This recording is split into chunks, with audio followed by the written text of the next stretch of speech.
தீபாவளி பட்சணம் பண்ணுறதுக்கு முன்னாடி ஃபஸ்ட்டு வந்து இந்த ஏலக்காய் வந்து நல்லா பொடி பண்ணி வச்சுக்கணும். ஈஸியாக இருக்கும். ஸோ அது எப்படி பொடி பண்ணணும்னா சும்மா ஒரு கை சர்க்கரை போட்டிருக்கேன். சர்க்கரையும் இந்த ஏலக்காயும். ஏலக்காய் வந்து ஒரு நிறைய வாங்கியிருக்கேன். இது 200 கிராம்ஸ் 100 கிராம்ஸ் இருக்கும் நினைக்கிறேன். எவ்வளோ ஆற்றுல வாங்கியிருக்காலோ அதுக்கு ஒரு ஸ்பூன் சுகர் போட்டு அரைக்கணும். அவ்வளோதான். அது இப்போ வந்து இவ்வளோ எடுத்துருக்கேன் இல்லையா, அது கை கோபுரமாக எடுத்துருக்கு ஒரு கையில் ஏலக்காய். சும்மா கொஞ்சம் வந்து சர்க்கரை இல்லை ரெண்டுத்தையும் ஒன்றா போட்டு மிக்சியில் போட்டு நல்லா நைஸாக பொடி பண்ணி வச்சுட்டோம்னா எல்லா பட்சணத்துக்கும் ஈஸியாக இருக்கும். 1/4 சொல்லலாமா? அதெல்லாம் வேண்டாம், தெரியும் அவளுக்கு. 1/4 ஒரு ஒரு ஒரு கை ஃபுல்லாக ஏலக்காய் இருந்ததுன்னா இந்த கையில் கப் அளவுக்கு வந்து சுகர் போட்டு இது எல்லாருக்கும் தெரியும்பா. பயப்படுறாங்க. நல்லா நல்லா நைஸாக பொடி பண்ணிக்கிறேன். இது ஃபஸ்ட்டு பண்ணிட்டு அதுமாதிரி முந்திரி பருப்பு என்ன பண்ணுவேன்னா அதை கூட நல்லா உடச்சி வச்சுருவேன். அப்போதைக்கு பண்ணும்போது இது பண்ண வேண்டான்றதுனால முந்திரி பருப்பு கூட முழுசாக இருக்கு இல்லையா, நல்லா பொடி பண்ணி வச்சுப்பேன். இது 2 ஃபஸ்ட்டு பண்ணிட்டுறணும். அப்புறம் வேணா பண்ணலாம். இன்னைக்கு வந்து வீடியோவில் வந்து 2 பர்ஃபி காமிக்கலாம்னு வச்சுருக்கேன். 2மே தப்பே ஆகாது. ரொம்ப ஈஸியாக எல்லாம் புதுசாக இப்போ சமைக்க வரலாம் கூட குழந்தை கூட பண்ணிடலாம். ஸோ அந்தமாரி 2 பர்ஃபி. ஒன்று வந்து 7 கப் எல்லாம் போட்டு பண்ணது, இன்னொன்று வந்து ரவையில் பண்ண போகிறேன். 2 பண்ணி காமிக்கலான் இன்னைக்கு வீடியோவில்.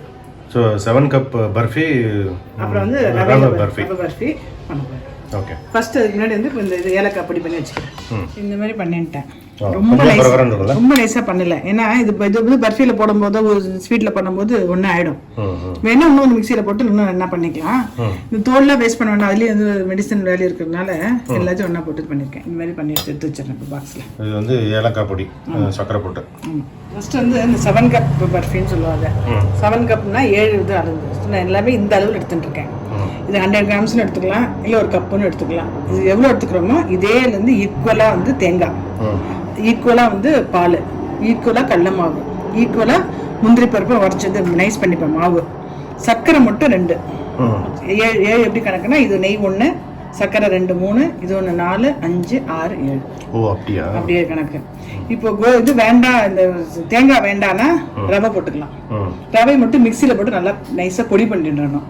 ரவை போட்டுக்கலாம். அதே மாதிரி முந்திரி பருப்பு வேண்டாம்னா பாதாம் போட்டுக்கலாம். இல்லை என்ன நட்ஸ் தேவையோ அந்த நட்ஸை போட்டுக்கலாம். இது இப்போ நட்ஸ் வேண்டாம் அப்படின்னா தேங்காயும் ரவையும் போட்டுக்கலாம். எந்த மிக்ஸ் வேணா பண்ணலாம். என்ன இது அட்வான்டேஜ்னா கெட்டே போகாது. யார் வேணா பண்ணலாம். சிம்பிளா பண்ணணும்னா எல்லாத்தையும் ஒன்னா போட்டுட்டு கூட அப்படியே அடுப்புல கிண்டிடலாம். அப்படியே கொஞ்சம் நல்லா எப்படி சாங்க பேமெண்ட் எல்லாரும் ஏன் மூஞ்ச சொல்லிப்பா அப்படின்னா முழுக்குன்னு இருக்கும். கொஞ்சம் அந்த முழுக்குன்னு வராம இருக்கிறதுக்கு என்ன பண்ணணும்னா நெய் கொஞ்சம் ஜாஸ்தியா விடணும். இப்போ 1 கப் நெய் விட்டுருக்கோம்னா 1.25 கப் நெய் விட்டோம்னு வச்சுங்களேன், நல்லா பர்ஃபி வந்து மைசூர் பாக்கு அளவுக்கு அந்த அளவுக்கு டேஸ்ட் நல்லா இருக்கும். 7 கப் கேக்கு இது பர்ஃபி 7.25 பர்ஃபி ஆயிடும். பரவாயில்ல, பரவாயில்ல. என்னன்னா கொஞ்சம் நிறைய ப்ரிப்பேர் பண்ண மாட்டேன். ஐயா இதுவான்னு கேட்பா இல்லையா, எதுவும் சொல்ல வேண்டாம். எல்லாருக்கும் என்ன பண்றோம்னு தெரியட்டும். அப்புறம் அவன் நெக்ஸ்ட் என்னென்ன பண்ண பண்ணிக்கிட்டோம். இதை பண்ணிட்டு இந்த மாதிரி இது வச்சு வாங்கி வச்சிருக்கோம்ல நம்ம, இந்த இது நல்லா ஃபுல்லா விட்டோம்னு வச்சுங்களேன். விட்டுட்டு கட் பண்ணா நல்லா அந்த கல்யாணத்துல எல்லாம் வைப்பாங்க அந்த மாதிரி நல்லா பெருசு பெருசா வரும். நல்லா அது பாக்குறதுக்கு வந்து சூப்பரா இருக்கும், சாப்பிடறதுக்கும் நல்லா இருக்கும். இது என்னன்னு கேட்டுவாங்க. இது எல்லாரும் தெரியும். என்ன இப்போ இந்த முந்திரி பருப்பு வந்து நான் நல்லா நைஸாக மிக்சியில் போட்டு பொடி பண்ணிக்கிறேன். இப்போ ஏலக்காய் பொடி பண்ண அந்த மிக்சி ஜார் இருக்கு இல்லையா, ஸோ அது அந்த ஏலக்காய் போட்டு போடுறதுக்கு வேணும்னா ஏலக்காய் போட்டுக்கலாம். இது அடிஷனல் வந்து என்னென்ன டேஸ்ட் வேணா மேலே தூவுறதுக்கு வந்து இந்த முந்திரி பருப்பு நல்லா உடச்சி விட்டுட்டு தூவுறது, இல்லை நட்ஸ் ஏதாவது தூவுறது, அந்த குங்குமப்பூ போடுறது, அதெல்லாம் எக்ஸ்ட்ரா அடிஷ்னல். இது பேசிக்காக பண்ணுறது, ரொம்ப ஈஸியாக பண்ணிடலாம். ஸோ இப்போ என்ன பண்ணுறேன்னா இந்த முந்திரி பருப்பு வந்து நல்லா நைஸாக மாவு பண்ணிக்கிறேன். இதில் வந்து கசகசா போடணும். கசகசா இதுக்கு எதுக்கு திடீர்னு கசகசா இருக்கு ஐடியாலாம் கொடுங்க. இந்த இருக்குல்ல இந்த ஏலக்காய் அதிலே போட்டு அரைச்சிடுறேன்.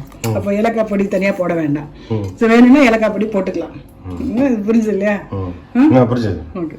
7 கப் பர்ஃபி. 7 கப் பர்ஃபி முந்திரி பருப்பு பொடி ரெடி ஆகிடுச்சு. ஆமாம்.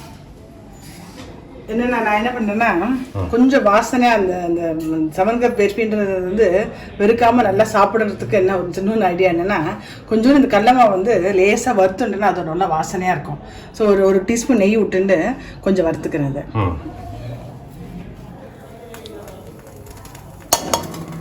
கடலமாவை கொஞ்சம் அடுப்பு கைவிடாமல் கொஞ்சம் லேசாக வறுத்துக்கணும். அந்த வாசனை வர அளவுக்கு மீடியம் ஃப்ளேமில் வச்சுட்டு வறுக்கணும். ஆமாம். அப்போ தான் என்னாங்கன்னா நல்லா இருக்கும், ஒரு மாதிரி வாசனையாக இருக்கும், பச்சை அந்த வாசனை இல்லாமல் இருக்கும். அப்படியே பண்ணாலும் நல்லா தான் இருக்கும், அது ஒன்றும் பிரச்சனை இல்லை. தீபாவளினால கொஞ்சம் ஸ்பெஷலாக பண்ணலாம் இதுலேயே. ஓகே. வாசனை வருது பார்த்தீங்களா? ஆமா. இந்த டயத்தில் அடுப்பு ஆஃப் பண்ணிடுறேன். ஆஃப் பண்ணிட்டு எல்லாத்தையும் ஒன்றா போட்டுறேன். என்னென்னா இந்த தேங்காய், முந்திரி பருப்பு, இந்த பொடி பண்ணுறது பொடி, அப்புறம் வந்து இந்த பால், அதே மாதிரி சர்க்கரை.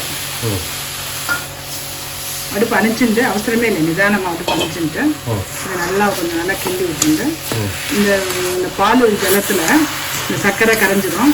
இந்த இந்த கோதுமை எல்லாம் கொஞ்சம் பொடி கொஞ்சம் சின்ன சின்னதாக உருண்டை மாதிரி இருக்கு இல்லையா, இதெல்லாம் கரைஞ்சிடும். கோதுமை இல்லை, அது கடலை மாவு கொஞ்சம் வந்து உருண்டை உண்டையாக இருக்கு இல்லையா.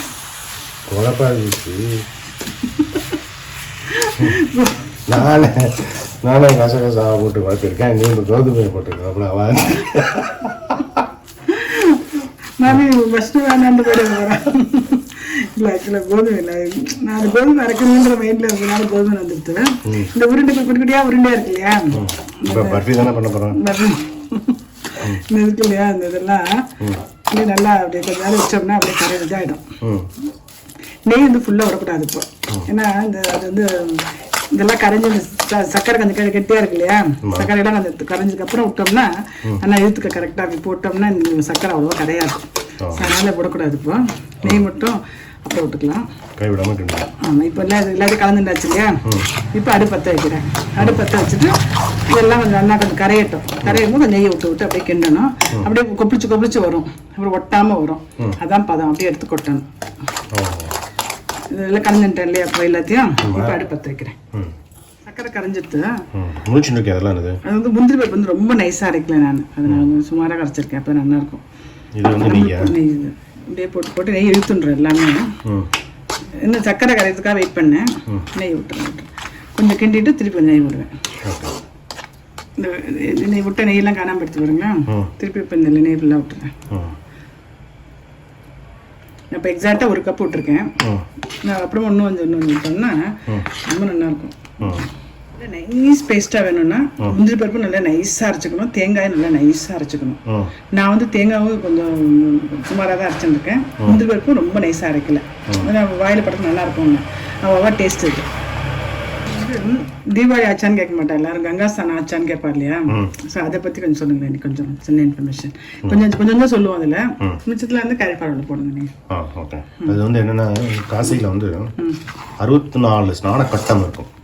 ஸ்நான கட்டம் அப்படிங்கிறது வந்து இந்த தீர்த்தவாரி மாதிரி சின்ன சின்னதாக இது இருக்கும். அதில் வந்து 64 ஸ்நான கட்டத்தில் வந்து முக்கியமாக சிலது சொல்லுவாங்க. பஞ்சகங்கா கட்டம், மணிகர்ணிக்கான்னு ஒன்று சொல்லுவாள். அப்புறம் வந்து ஹனுமான் கட்டம். இது மாதிரி ஒரு சில இதெல்லாம் ரொம்ப ஃபேமஸ். அதில் வந்து மணிகர்ணிக்காங்கிறது வந்து விஷ்ணு வந்து சக்கராயுதம் இருக்குல்ல, சக்கராயுதத்தில் வந்து பூமியில் வந்து ஒரு கிணறு மாதிரி தோண்டி தண்ணி ஃபுல்லாக ரப்புனாராம். அப்போ சிவன் வந்து அதை எட்டி பார்க்கறதுக்காக வந்தாரா வேடிக்கையா. எட்டி பார்க்கும்போது காதில் இருந்து அந்த குண்டலம் இருக்கு இல்லையா, சிவனுடைய குண்டலம் அது விழுந்துருத்தான் அதுக்குள்ள. அது அப்படியே இருக்கான். ஆமா. அங்க வந்து மணிகர்ணிகா கட்டத்துல வந்து தீபாவளி அன்னைக்கு கண்டிப்பா குளிப்பா.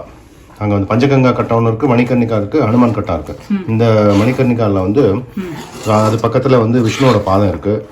சிவனும் வந்து விஷ்ணுவும் வந்து விளையாட்டா வந்து அவங்க வந்து ரொம்ப ஈடுபாடோட வந்து அந்த கட்டத்துல வந்து பண்ணா அப்படின்னு இந்த மணிகர்ணிகா கட்டம் வந்து ரொம்ப விசேஷமா சொல்லுவாங்க. அங்க அது வந்து பஞ்சகங்கா மாதிரி அது வந்து கங்கை வந்து பாயிற இடம். அதனாலதான் கேட்பா கங்கா ஸ்நானாச்சான். இந்த நான் சொன்ன அந்த கதையை வந்து அதில் சொல்லுங்க. ரொம்ப நாள் ஆச்சு போடவே இல்லை. டீட்டெயிலாக போடுங்க. இந்த நெய் இழுத்துன்றது 1 கப்பு கரெக்டாக இருக்கு. போர் வேணும்னா அப்படியே இதோட நிறுத்திக்கலாம். இன்னும் கொஞ்சம் நல்லா கொஞ்சம் வேணும்னா இந்த அளவுக்கு எடுத்துருக்கேன். நம்ம விட வேணும் ஒன்று எக்ஸ்ட்ரா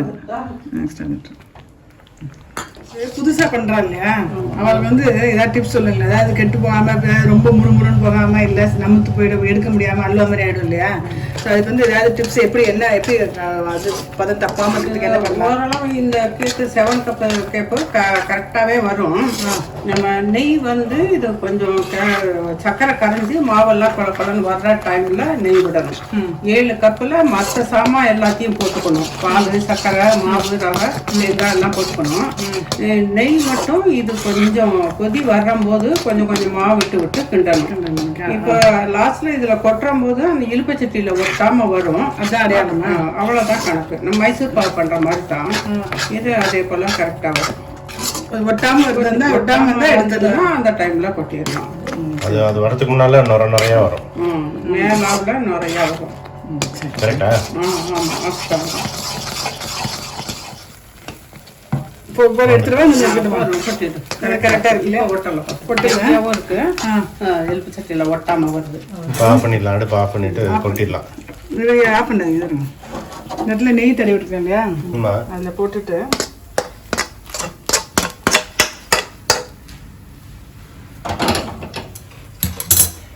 அது வந்து இது பண்ணிடுறேன். இப்படி ஆறட்டும். கொஞ்சம் ஆறும்போது கட்டியாயிருக்குல்ல? கொஞ்சம் கெட்டியாகிடும். நல்லா கெட்டியாகிடும். இப்படி இருந்தால் அது கூட போகாமல் இப்படி கொஞ்சம் வச்சுட்டோம்னா அந்த டைமில் நம்ம கூட போடணுமா? கொஞ்சம் ஆறட்டும். கொஞ்சம் ஆறினோடனே அப்புறம் கூட போட்டுக்கலாம். நல்லா ஆறி எடுத்து பாருங்க. அதை ஆறினதுக்கு இப்படி விட்டுட்டு ஒன்றும் பண்ணல. இப்போ இந்த இடம் வந்து ஷேப் கரெக்டாக வரத்துக்கு வந்து இந்த இடம் இருக்கு இல்லையா, இதை வந்து அப்படியே இது எடுத்துடலாம். எடுத்துட்டா இது வந்து அப்படியே இதை வந்துடும். அதெல்லாம் அதுக்கப்புறம் ஷேப் பண்ணுறது வந்து இப்படி டைமண்ட் ஷேப் பண்ணால் கிராஸில் போட்டுக்கணும். இந்த மாதிரி கிராஸில் எவ்வளோ பீஸ் எப்படிப்பட்ட பீஸ் வேணுமோ அந்த மாதிரி எடுத்துக்கலாம்.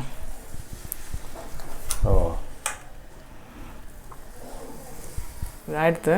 இந்த இது அந்த உடைக்கும் போது அந்த பீஸ் வந்து நல்லா சாஃப்டாக நல்லாயிருக்கும். ஆயிடுத்து. சூப்பர். அது நல்லா அப்படியே உடையிற மாதிரி வருதுல்ல? ஆமாம். இப்போ பர்ஃபி நல்லா வரும். தேங்க்யூ. ஓகே.